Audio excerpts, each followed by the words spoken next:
Cashflow Diary podcast, episode 502. Welcome to yet another exciting episode of the Cashflow Diary podcast, the podcast that teaches you insider tips, tactics, and strategies for creating leverage streams of cash flow into your life. Learn from top-performing entrepreneurs, business owners, investors, and thought leaders from across the globe as they share their secrets to success. Like what you learn on this and other Cashflow Diary podcast episodes? Go to learninvestingnow.com and sign up to receive powerful tips and information that will help you succeed as an entrepreneur and investor. Now, here's your host, investor, entrepreneur, business owner, educator, speaker, author, and master facilitator of Robert Kiyosaki's cash flow game, Jay Massey. All right, ladies and gentlemen, welcome to another episode of the Cashflow Diary podcast. I'm your host, Jay Massey, and I'm glad that you are here today because when you are out there building your business, I know that many of you will eventually encounter the world of real estate. Now, some of you are building a business that is 100% related to real estate. Others of you're building a business and then you're going to store your wealth in the world of real estate, as you should. You knew I was going to say that. Now, some of you, and I think you will get this, when it comes down to it, there are many different forms of real estate. One of my favorite has been the commercial world. As many of you know, we've done the commercial retail, and well, I don't know if you really call cell phone towers commercial, but I definitely like it. Nonetheless, I want to make sure that you guys understand that financing and the funds and how commercial works, it's a little bit different. Okay, it's a lot of bit different. And I have with me someone today who can help educate you on those differences. But more importantly, sometimes finding a good quality commercial lender can feel worse than finding that deal. I mean, nothing is more painful than to find the deal that you know is going to make sense, but not be able to find someone who can help you make it happen. And I happen to have with me today none other than Leslie Smith. You may be familiar with her from Commercial Direct. They are out of Coral Gables, Florida, but they lend nationally in the United States. And here's what's exciting is that you guys know I love it when there are more women in business. And I love the fact that she's in a business that is traditionally dominated by men, which means we're going to have lots of things to talk about today. From growing the business, understanding the business. But yes, we're going to talk about the money and all that too. But I think you're going to learn a lot and be able to take some valuable lessons that are going to help all of us become bigger, better, badder entrepreneurs. So with that being said, I know if you're on the treadmill, walking the dog, doing those things that you like to do, be ready to take some notes anyway as we listen, learn, and love Leslie Smith. Leslie, how you doing? Good morning. Thanks for that intro. You were quite welcome. I'm excited. I didn't tell you this ahead of time. I'm a father of 4 children, 3 daughters, and I love it when there are more women in business. It actually just gets me excited because they need more examples, and you are one of them. So I'm already excited for that alone. Thank you, and I agree with you on that, especially in this business. Right. I'm just like, wow. This is great. We've got to talk because, you talk about finance, ego, business, male energy. Woohoo. I can't wait. This is going to be fun. All right. Now, this being the first time you're here, though, I have to ask you the same question that I ask everybody else. You ready? Sure. All right. I tend to look at today's entrepreneurs a lot like yesterday's superheroes, like Superwoman, Wonder Woman, Batman, Robin, etc. Because I think superheroes and entrepreneurs have a ton of things in common, chief among them. As an entrepreneur, occasionally I can envision myself as, flying around town, using our products and services and saving our customers one sale at a time. Yet, also like a superhero, an entrepreneur has a beginning. So if you think about Spider-Man, for example, there was a time where he was just a kid going to school, doing his thing, taking some photos. Then one day he gets bit by a spider, discovers he's got a superhuman ability, and he gets to choose whether to use it for good or for evil. So my question to you is as follows. Before Commercial Direct, before, all of you and managing all the correspondent relationships that you do, before being in the financial industry, before everything that we know you for today, what we want to know is, who is Leslie Smith? Wow, but I have to first think about what would be my superhero power. I mean, gosh. Of course, this industry is not necessarily you wake up in the morning, you're like, I totally want to make loans. This is what I want to do for the rest of my life. For the most part, most people look at me, when they ask me at maybe a parent, event or something, and I tell them what I do. They're always like, well, I make commercial loans. They look at me and they're like, well, I guess someone has to do that. I'm like, well, yes, wow. Someone has to do that. and that's what I do. But before that, I started my career in banking in a call center for a small private bank, and we just serviced their private banking sector. And that's how my career started in banking. Call center is tough. You're as good as the one person that calls in sick that day, but you still have to deliver the same service. So I think that experience taught me to be fast on my feet, to really try to solve problems really quickly.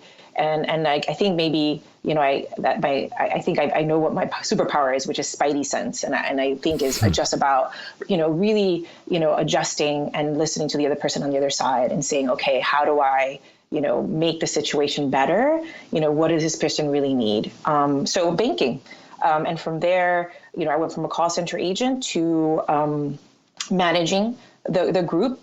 And then, I realized that banking moves really slowly. And so I wanted something new, something different. And I had a box and I could have been happy in that box. I could have stayed there and just, had a decent career. But I wanted something different. One thing led to another. And I was given an opportunity in 2004 for a company that was starting to originate small balance commercial. And that's how I got into originations. And what was different about that company, which is still my parent company, they were very entrepreneurial. We had a really wide box, and we had the freedom to be creative and the freedom to think, not like traditional lenders. And that was exciting and that was fun. And so that's how I started. Got it. Now, we're going to go in a lot of places, that's for sure. But I've got to ask this question because, my kids are ranged anywhere from 22 down to 7 years of age. So we scan everything. But when I ask them, today, especially the younger ones, hey, what do you want to be when you grow up? I've never gotten the response banker. So I'm curious to know how that became the thing for you. Like, was that you're like, you know what, I banking that's where I'm going to be, or did you go through like the ballerina, firefighter, astronaut phase? What was before the banking though that led us there? Oh, before banking, I did a lot of retail and I waited tables, and that was really hard work. So I was like, I don't want to do that. But when I was really little, I wanted to be a Supreme Court justice. I was very much. Yes. I like you already. You don't shoot small at all, do you? You just like, no. Top sounds good for me. That's where I belong. This is good. Keep going. I just loved LA law, and I loved, all those, maybe some of it was probably inappropriate for that time, but, I won't tell my mom that. But generally, like, I just loved the law, and that's what I thought, I wanted to do. Okay, you are definitely the first to say Supreme Court justice, but I love it at the end of the day. So now there's a couple of things I just want to make sure that we clear up so that we leave no one behind as they're listening. You use the phrase and you call it small balance commercial. For all of the entrepreneurs listening, could you define what that is? Yeah, I mean, and you're right. It's a good thing to define, because small balance means a lot of things to different people. For us specifically, small balance is $250,000 to $2 million. And, typically my average loan size is about $450,000. So we're not talking about millions of dollars. We're talking about a small business owner or investor.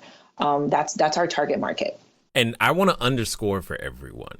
I get the question a lot. People ask me for, hey, can you help me with such and such a loan and such as this loan? And most of the time, my response, guys, has been the loan you're looking for is too small. The people that I know, they want much larger balances for their loans. This is why individuals like Leslie and her company are important.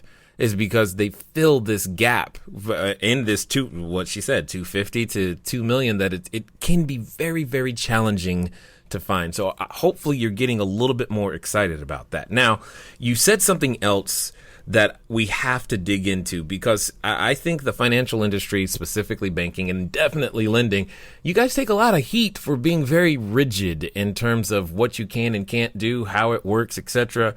And you mentioned that you had a box, but you're working in a way that's more entrepreneurial. What exactly does that mean in layman's terms? Well, I mean, we definitely do a traditional looking at, documentation and credit scores. We haven't thrown that out the door. But I think for us, we're really looking at the person that is coming to us in that business.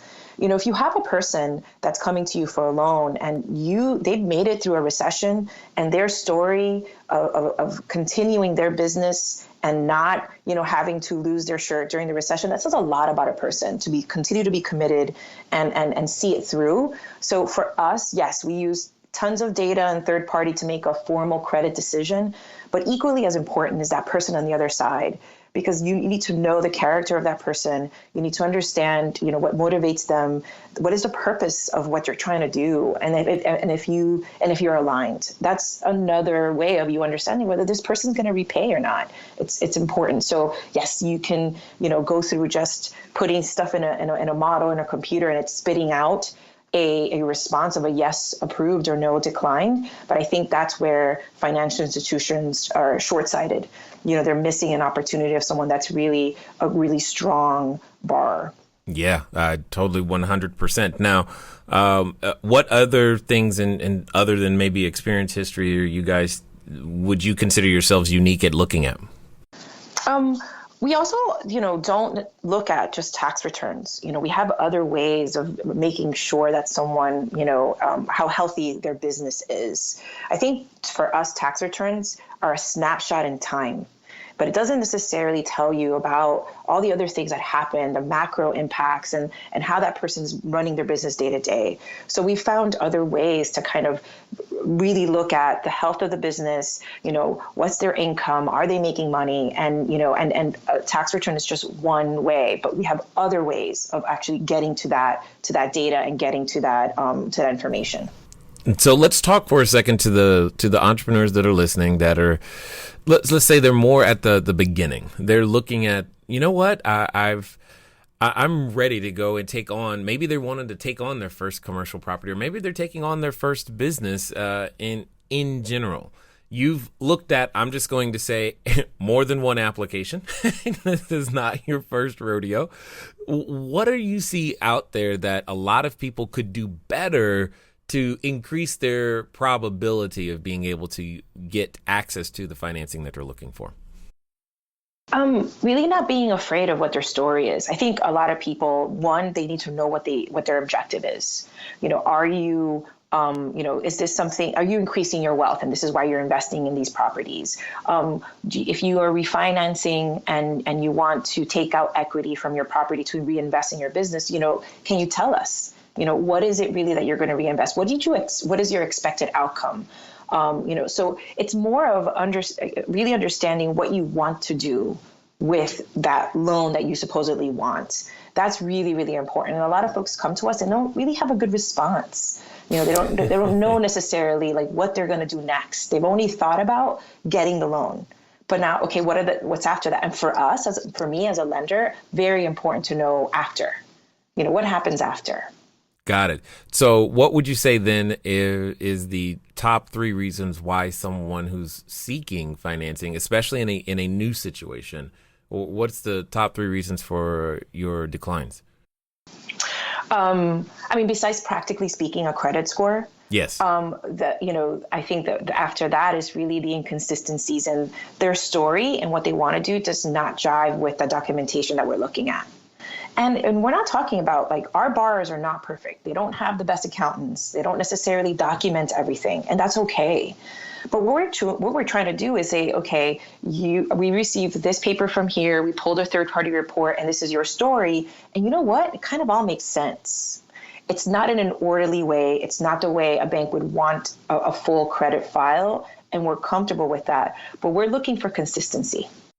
Interesting. I got it. Like it, because one of the things that I know that I've been looking into recently is purchasing some additional businesses that I could run as an absentee owner, and I definitely did not have any desire to do it. It's mostly about creating more jobs locally is what I care about, and being able to do so to be able to purchase the number of businesses and locations that I want is obviously going to require leverage, and that we've spent a lot of time explaining that, because it's more about that for me than it is actually which industry and what we're trying to get done.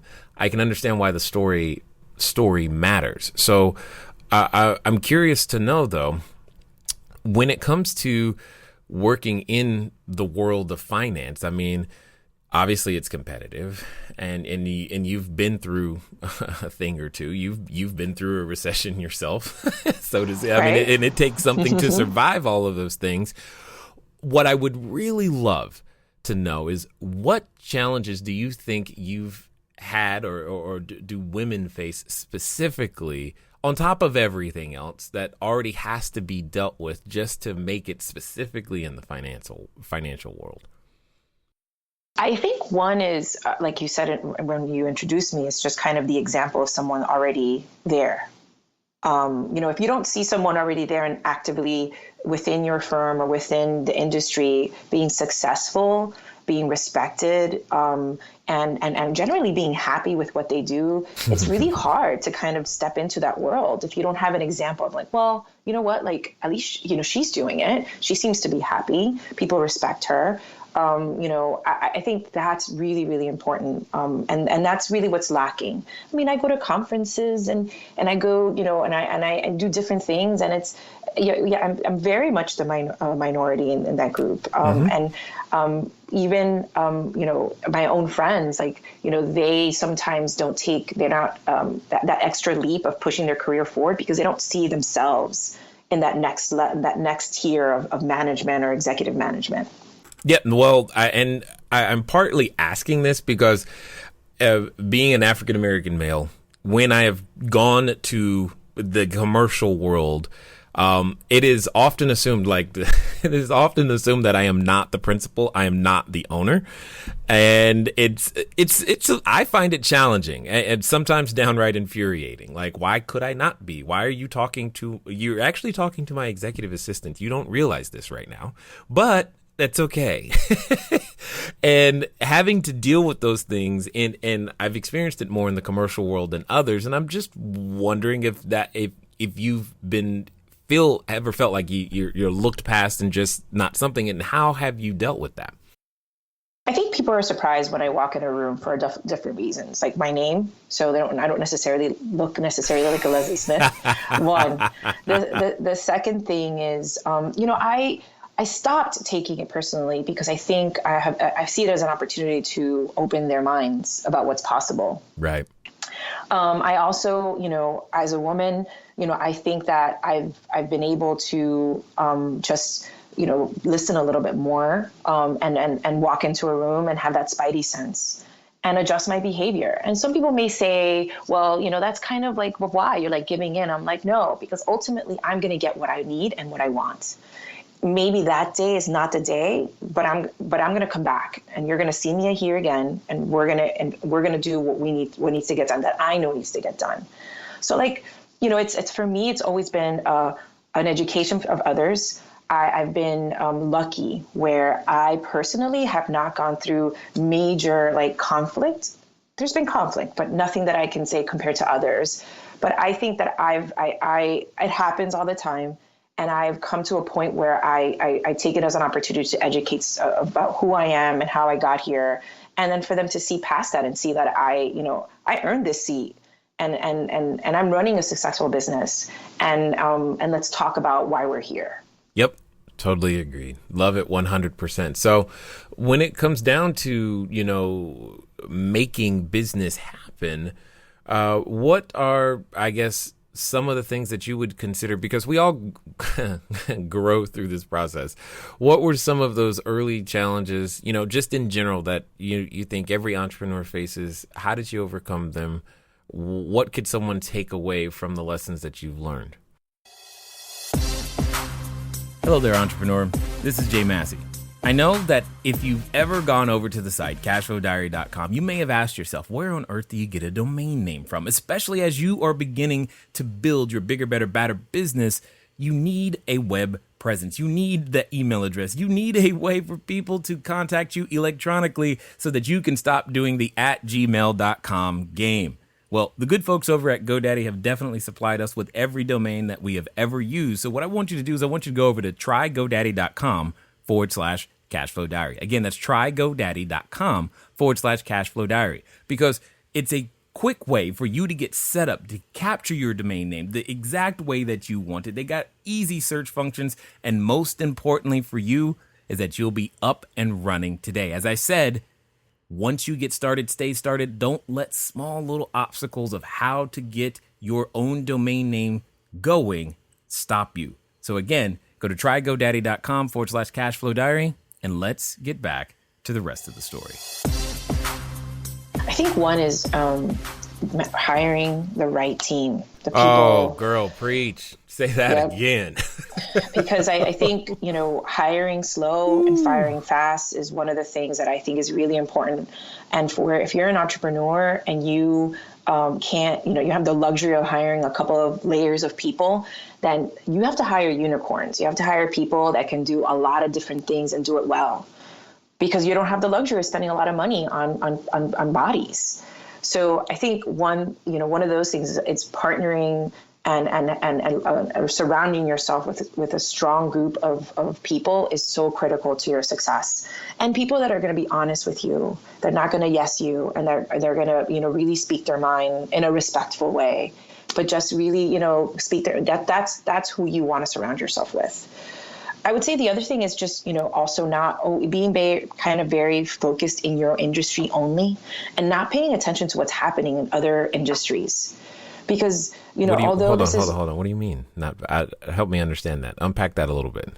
Meaning, okay, so yes, I'm in lending, but I also pay attention to what's happening, to the Amazons of the world, and paying attention to what's happening with, big marketing firms, what ads are coming out, like all the, you can't just read about your industry.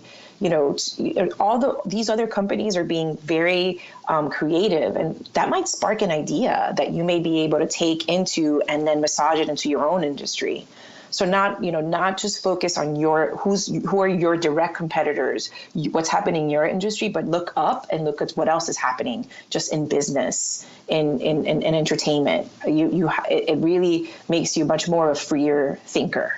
Got it. Now I understand. So with that being the case, then what's been the secret? Leslie, give us a hint at that superpower so that we can figure out what might we be able to add to our repertoire so that we can find something unique that could help us grow the businesses that we have faster and therefore come get more loans. Yeah, I know. As I as a leader of this company, I really believe that the nice thing about how this company started was it was backed and supported by our larger parent company. And, I feel for entrepreneurs because I already had an infrastructure to help me. And what I mean by that is like the whole legal, HR, that kind of support, accounting, finance, that becomes so overwhelming for someone that's trying to do all those things and also grow a business and think forward, into, next quarter, next 6 months. One of the things that's helped me is that I've just been allowed to focus on my business. And so that is so such a game changer when you're trying to move forward and show progress, because there's all this other help that's been given to me. And I think that's the biggest challenge for an entrepreneur, is that they have to do all those things all at the same time. And it's been one of the biggest things that's helped me. Apart from that, I think doing what we do, there is a need. I'm solving a problem, and I think the most successful entrepreneurs have really been keen on solving a problem that is needed. And that's what we're doing. The world is made up of tons of small business owners and people that, start with one investment property, just one. And from there, they want to grow their nest egg. And that is small. And it doesn't start at $1 million. It starts at 250. And so I think that's the piece that's unique about us, is that we are talking about real estate. We're not talking about unsecured loans. We're not a credit card. We're not an on deck or a cabbage, because those, we're talking about real property. And for us, that's what's important, because these are people that have properties and they don't necessarily understand how to leverage them at times and the value of that and how to help them grow their business. From the flip side of that, on the investment side, as a new investor, it's expensive if you have no experience. Can be. A loan can be very, very expensive. Also, as an investor, we feel that they don't have a lot. I'm grateful for a program like yours, because it helps them, think about what do I want to invest in, and real estate is one of those things. Very much important if you're trying to build a nest egg. Real estate is, really critical in your overall, nest egg. Absolutely. I believe it belongs in everybody's portfolio in some way, shape, or form. I mean, when you're going out there to create value with your business, that value, you typically create excess. That excess has to go somewhere, or maybe real estate is your business in and of itself. Either way it goes, I think it has a place. Now, with that being said, I want to talk for a moment about some verticals or, industries, because I'm curious to know if there's any particular vertical or industry that you guys prefer, or that you find easier to actually help people qualify for. Because because again, like I said, I know what I'm looking for. Like my dream purchase right now is approximately 7 or 8 laundromats where I can actually buy the building too. It's like that would be like the perfect thing in my world. But I'm curious to know, what's the perfect thing in your world? For me, it's not a particular industry or even location. For me, it really comes down to that real estate and the person and that person that's coming to me for the loan. We lend to folks that have a small little automotive place and they want to expand it. We lend to people that have had a nail salon in a strip center for over a decade. They have 3 other little stores, and they're like, why am I paying rent? Like, I know my neighbors. Exactly, Why can't I, so we're agnostic, because we're really looking at that business and their motivation very closely. So there isn't a specific industry that we prefer. Multifamily, it's the property type that's the most, that there is the most of, but, there's a lot of competition for that. I like the small office, the retail, the bar restaurant, and those are much more challenging to get financing for. Yeah, they are. That's amazing.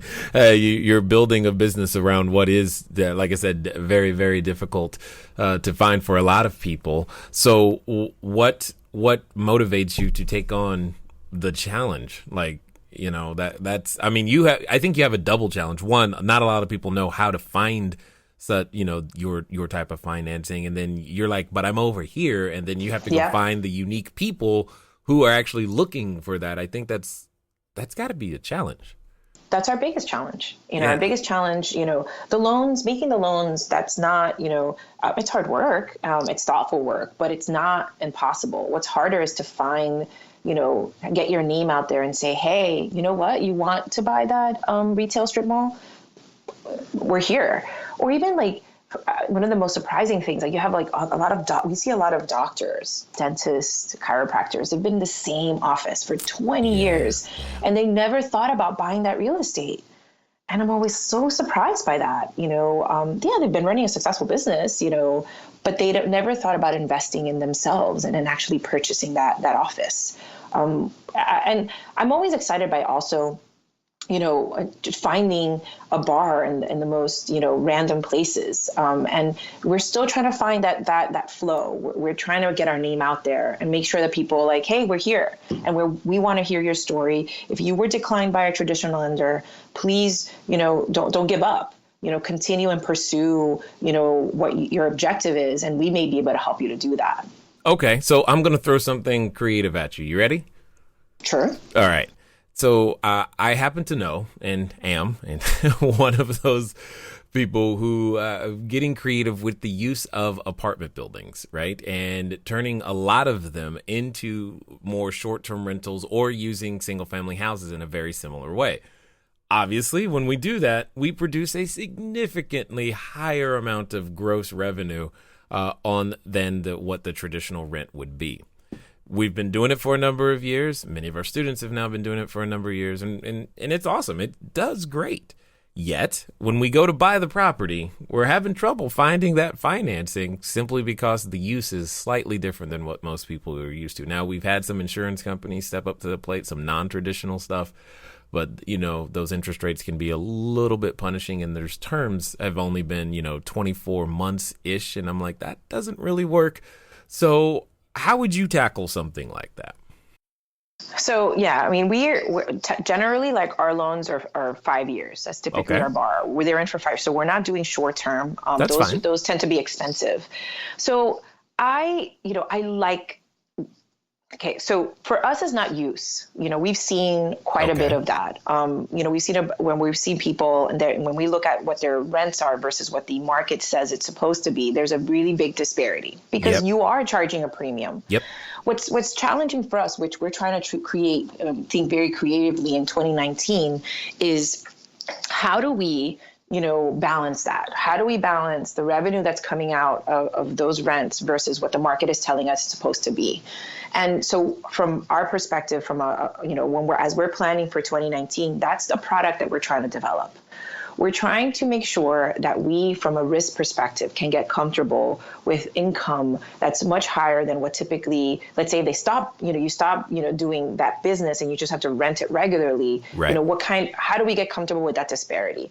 I think it's a good business. I think we have to think about how we get comfortable with that cash flow.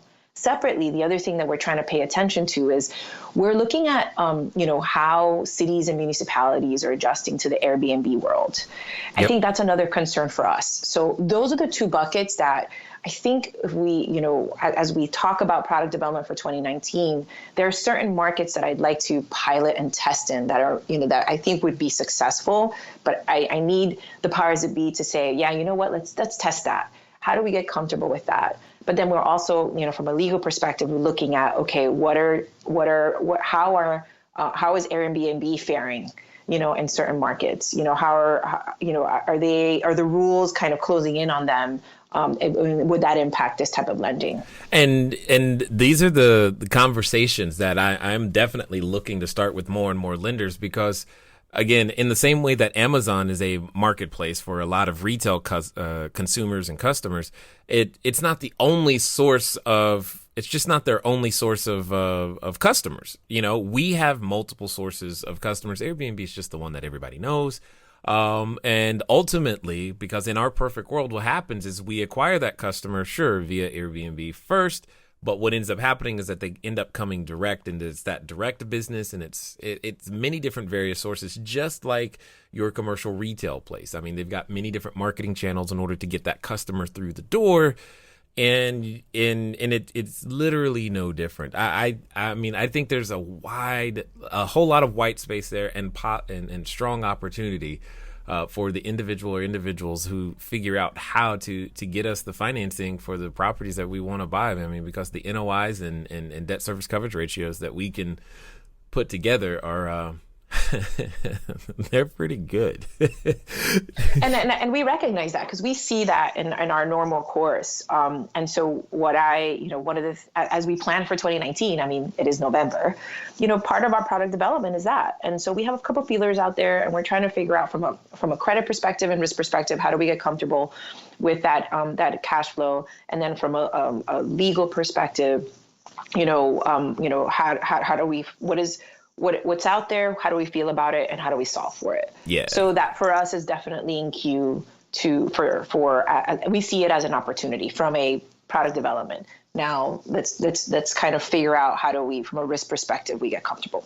Totally understood. Yeah, I've been training all of our entrepreneurs and students that it's coming. I was like, in my head, it was like, there's no way they don't know. They're just having trouble figuring out how to manage their risk. And in the meantime, guys, I've been just telling that everybody to just become the best operator so that when they figure it out, you can be there ready to receive. So that's kind of been our take on that so far. Definitely. So, now, for those that have listened this far and are understanding again about Commercial Direct, who you guys are, what you're up to, and probably want to, find out more information, maybe even about their own personal situation, what's going to be the best way for them to follow up with you guys? Best way is to go to our website. We have a chat feature. We have that where you can have an LO directly chat with you, or if you want to talk to them, you can reach them. But all that information is on our website. We also have a lot of educational videos where, if you want to understand about, commercial lending, we have a YouTube video, we have videos on our site. We have a lot of blogs just about lending, property types, what's debt service, insurance requirements. Sometimes it could be overwhelming. And I think for people, if they in education really helps, then, get themselves comfortable with this kind of decision. So on our site, you can find us, and you can also, read about, commercial lending in general. Excellent. Now, as we wind down here, I've got a final question for you because I'm curious to hear your answer. Let's pretend that someone listening, they've gotten themselves, they've listened this entire time to you and I talking, and then they got, they're like, man, their belief level went up. They're like, I can do this thing. I can be that entrepreneur. I'm going to make this thing happen. If Leslie can do it, I can do it. Of course, this is going to make sense. Now, like I know, that when we get to those moments of decision, we often have a companion, and that companion comes in the form of a voice, and that voice reminds us of how we didn't do it last time, how it failed and fell apart, and how it didn't work. And someone's going to actually lend you money. Do you not understand who you are? And for some people, they're actually related to that voice. So my question to you is as follows. Let's pretend that this time it's going to be different. This time they're going to follow through, and they're going to do exactly what you suggest. They're going to do so, in fact, in the next 24 to 48 hours. What would you suggest that they do? I would suggest that they think about their story first. Okay, really be comfortable with that story. The next step is, if you're looking for a commercial loan, come to Commercial Direct. And even if you don't have a property, you're thinking of looking for a property, come to us. We do pre-approvals. We'll get you, at least you'll know whether you can get financing. I think that's, really important for a lot of folks in commercial. I think it's also a unique part of what we do in that on the residential side, you can get a pre-approval. Rarely can you get it on the commercial side, and we do that. And so at least you go out into the world looking for a property or an investment or whatever, but at least you know that you have the financing to ultimately get, that property and that investment. I like it because it's very, very actionable. So this is good. I definitely, again, appreciate all that you guys are doing, the space that you're filling, and hopefully we're helping right now to put you in front of more of those individuals who can be difficult to find. And I definitely appreciate you sharing your knowledge, your wisdom, as well as your insight here with us today at the Cashflow Diary. Thank you for having me. All right, ladies and gentlemen, you know what time it is. It's time for you to move at the speed of instruction. What does that mean? That means commercialdirect.com. When? Now? Why? Because you heard something that said, wow, there's an opportunity and it's for me. And that's true. So here's your shot. Go make it happen. Ladies and gentlemen, you earn $0 on a property you do not own. So go make it happen. We look forward to talking to you again. It was fun talking to you today. Until next time.